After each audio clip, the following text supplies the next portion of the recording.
Well, brothers and sisters, ladies and gentlemen, honored guests, thank you for being here this morning, joining with us as we perform a very solemn duty that in the history of the IAM doesn't come along all that often. Welcome to IAM headquarters, and we're very, very, very pleased to have you all here as we begin a new year and a new administration in the history of the IAM, a history that will soon be 128 years. I would like to ask now Bob Martinez to please stand with the members of the Executive Council.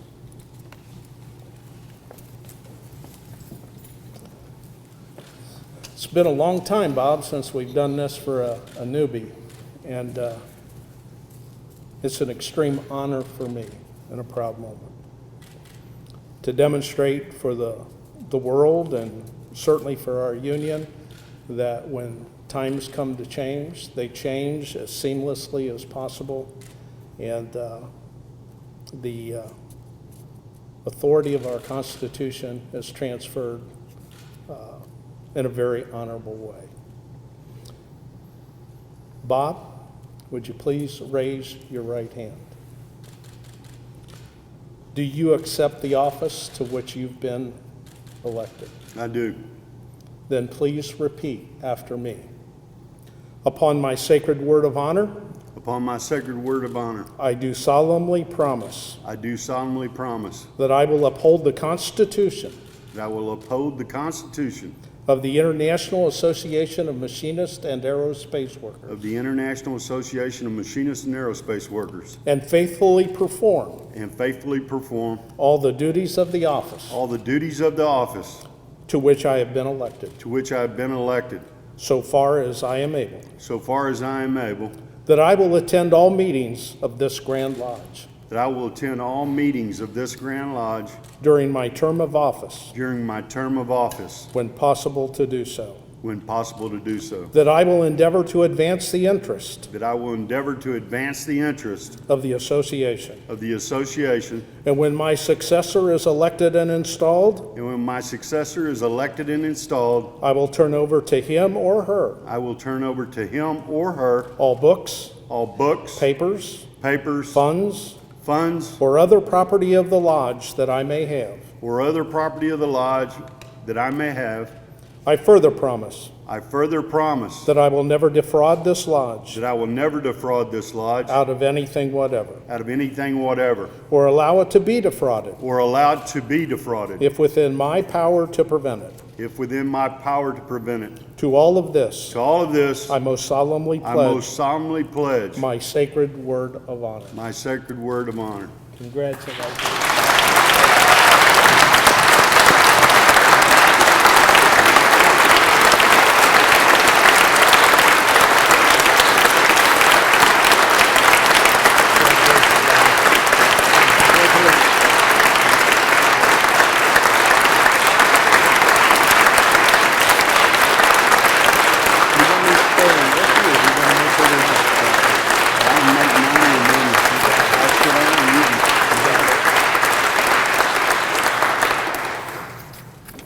Thank you, Tom.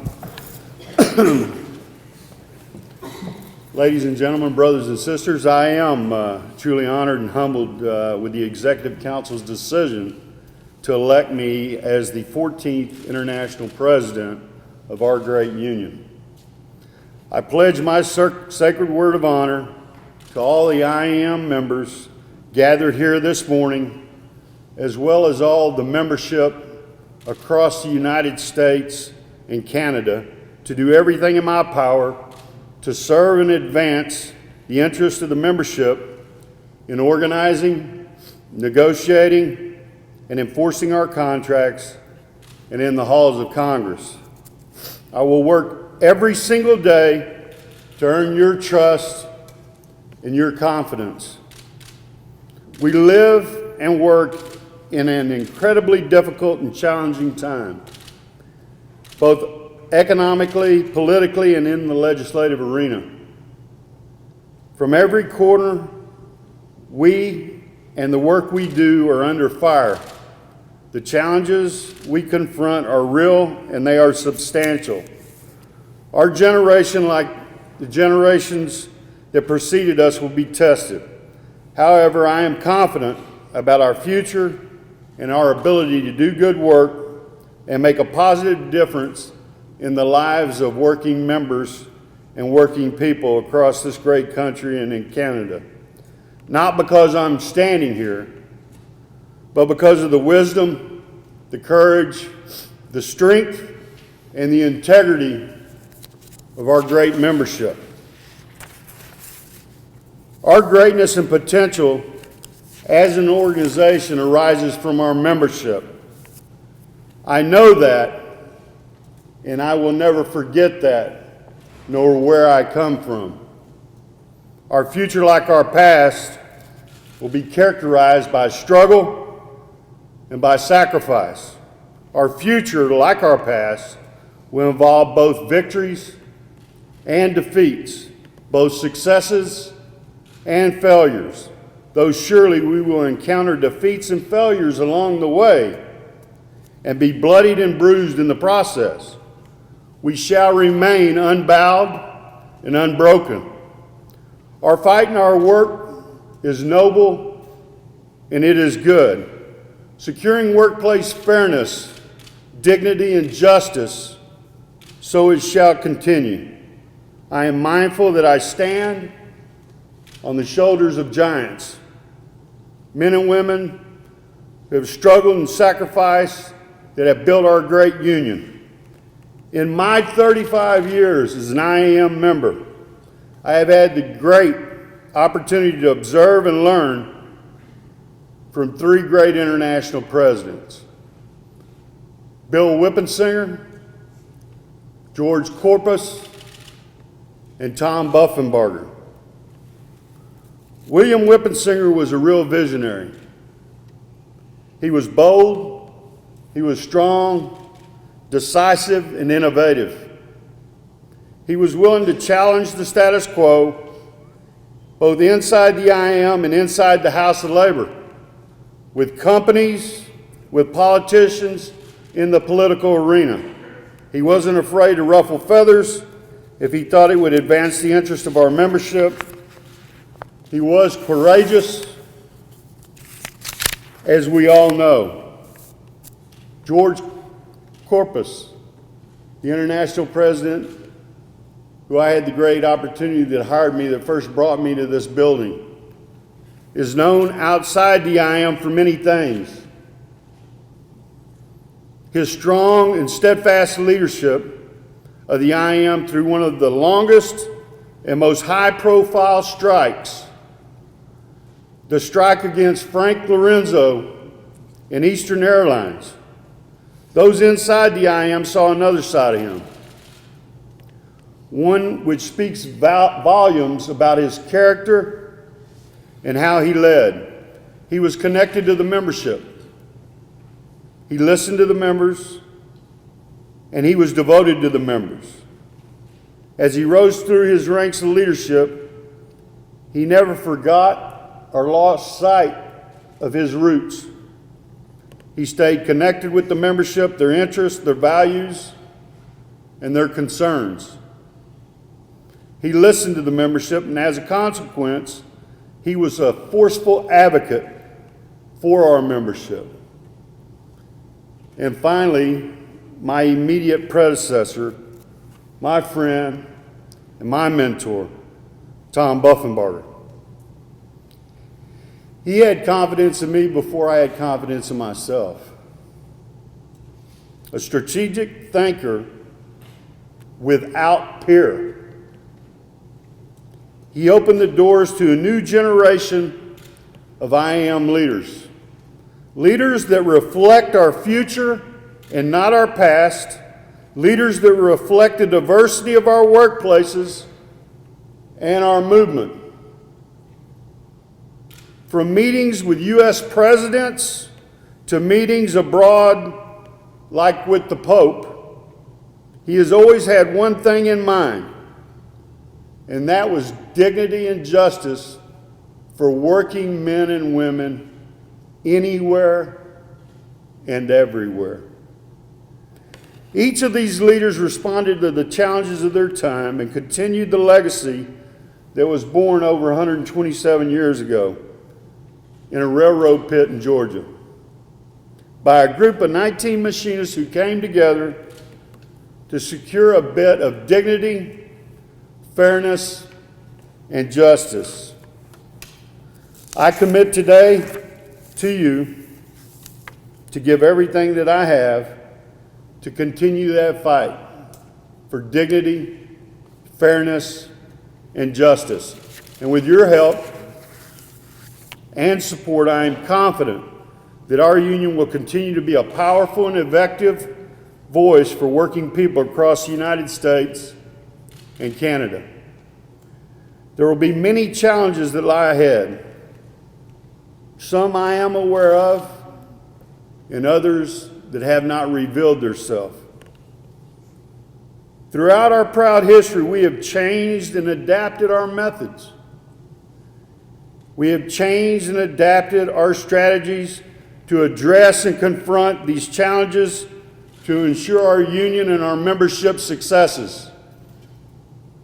Today is the beginning of a new day, a new direction for our union, and that I know and I trust our members will be proud of. God bless all of you, and God bless the greatest union in this country, the Machinist Union.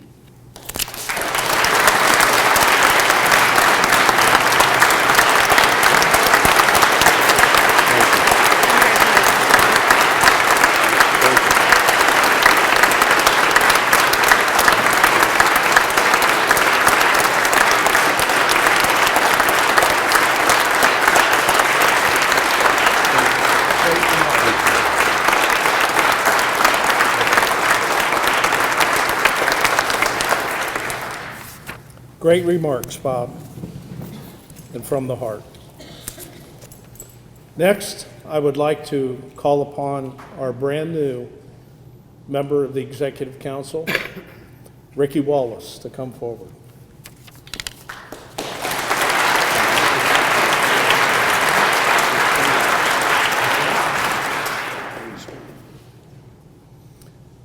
Ricky, do you accept the office to which you've been elected? I do.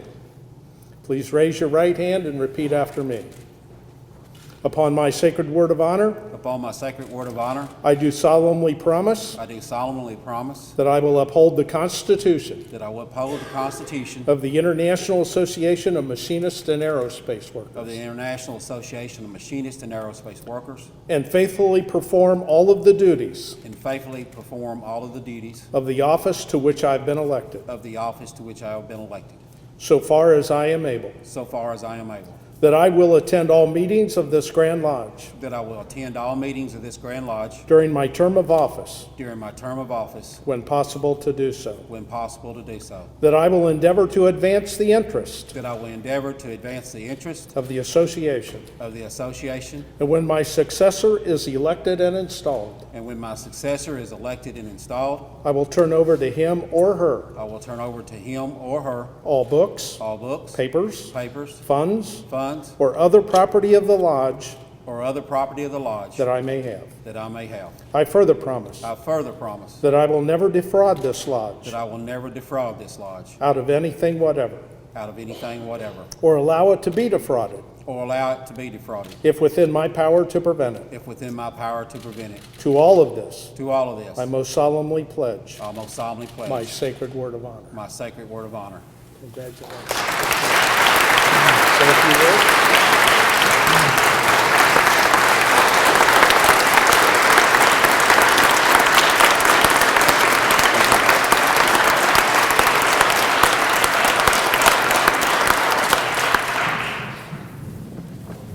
You can see my comments will be brief.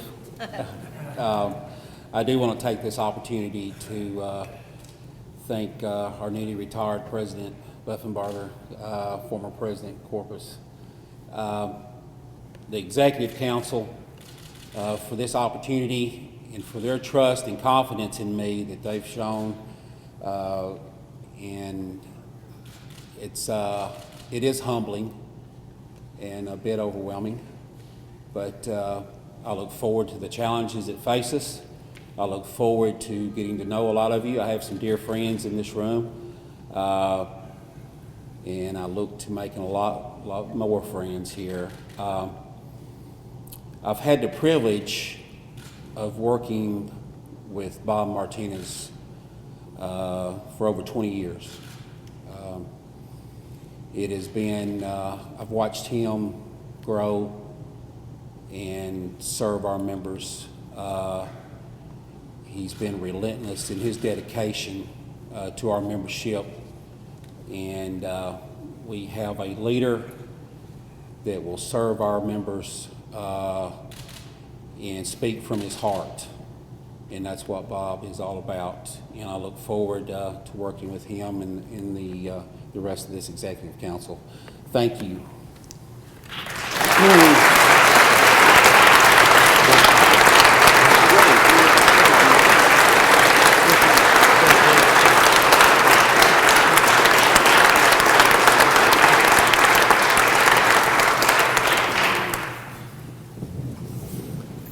Ricky mentioned he has worked with Bob for 20 years. I think I remember when he was born.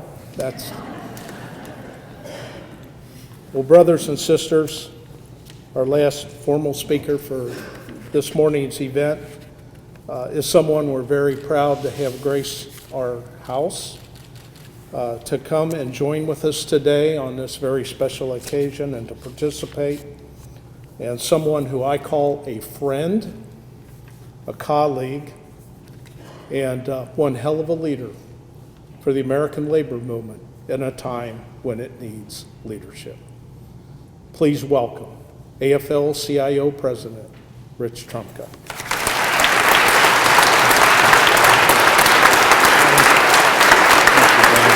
I love you, man. I didn't, this isn't because I twisted his arm to be here. That was another matter entirely. All I can say is don't say no to Tom Buffenbarger. First of all, let me say Happy New Year, everybody, and thank you for the honor of being here. This is the fourth IAM president that I've been honored to be at their swearing in. And this union, the Machinists, has been blessed with great leadership. People like Bill Wimpensinger, people like George Corpus, who have shown tremendous courage and leadership over these years. They were pathfinders and they were men of courage. And I'm just blessed to call them friends. And George, I want to say one last time publicly, but for your courage and you're willing to stand up and take a stand, Rich Trumka and John Sweeney would never have been elected at the AFL-CIO. I'm always indebted to you, my brother, and I will never forget you. We love you, George. We really do.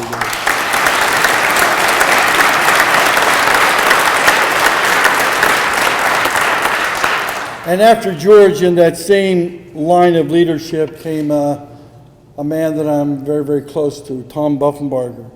And Tom, I want to thank you for your long years of service to the working men and women of the AFL-CIO, to America, and indeed to the working men and women of the world. You are a trade unionist to your core and a good friend. We always have been, and we always will be, I promise you that. He's also not a bad shot if you've ever been around him in the field. He does pretty well. You know, I want to thank you and tell you I appreciate you, and I will always value your friendship. And I know that your formal resignation will come at the next Executive Council in San Diego, but I want to take this opportunity to wish you a long and happy and healthy and prosperous retirement, because I can't think of anybody else who's earned it more than you, my brother. Thank you for all that you've done for all of us.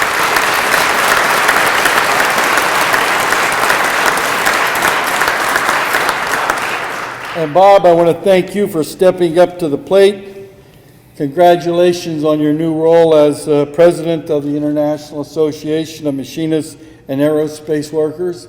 And I can honestly tell you that the leadership of the IAM and your leadership is more needed now than we have been perhaps in decades because of the relentless, well-financed attacks that are on working people every single day, whether they're at the local level, the state level, or at the national level, or the international level. We need your leadership, and I have no doubt that you will rise and assume the mantle of leadership as Tom did and George did and Bill Wimpensinger did, and in their long traditions. We look forward to working with you and supporting you and making you a successful president and a great leader that we know you will be. Bob, welcome aboard. I appreciate it.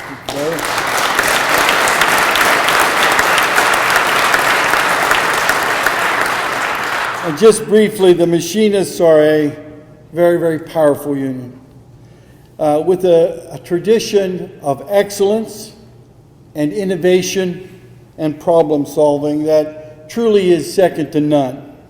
And I look forward to working closely with you in the years ahead, and I'm eager to hear your ideas for our movement, and in particular, what I can do and what the AFL-CIO can do to help advance the prosperity of your members, our families, and working people across America. So once again, George, thank you for all that you've done for the labor movement, and me in particular. Tom, thank you for your steady hand, for your leadership and your friendship. And Bob, welcome, buddy. We're going to accomplish some great things together. God bless you.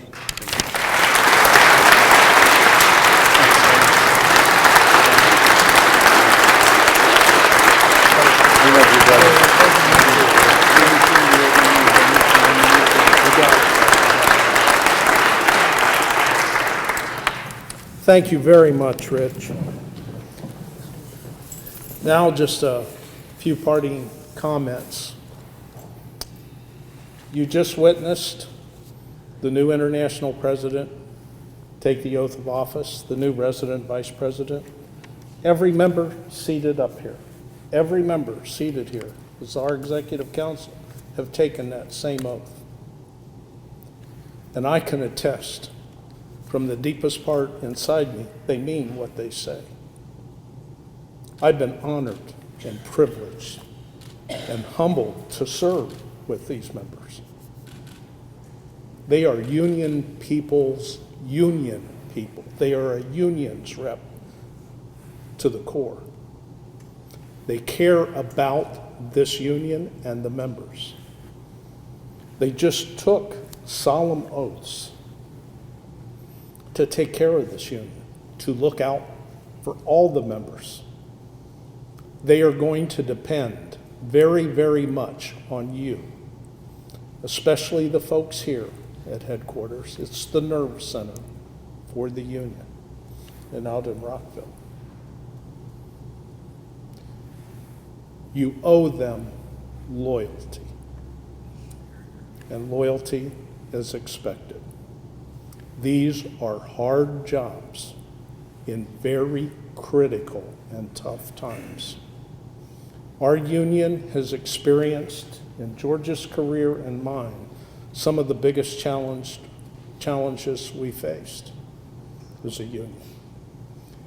And the reason we're here today to witness this event is because the staff and the members of this union enabled us with the gift of leadership that they gave to help make it so. As you march forward from this day, be loyal to these executive council members that serve here. They are all givers. They give far more than they'll ever receive. Treat them with respect and loyalty. Loyalty is something that you're born with. It's hard to teach. It's a genetic thing. and the machinists were all united by that common gene. Bring it forth and put it to work. And I would look forward to a day, I hope I'm still around, Bob, when you perform the same functions that George has done, that I'm doing today.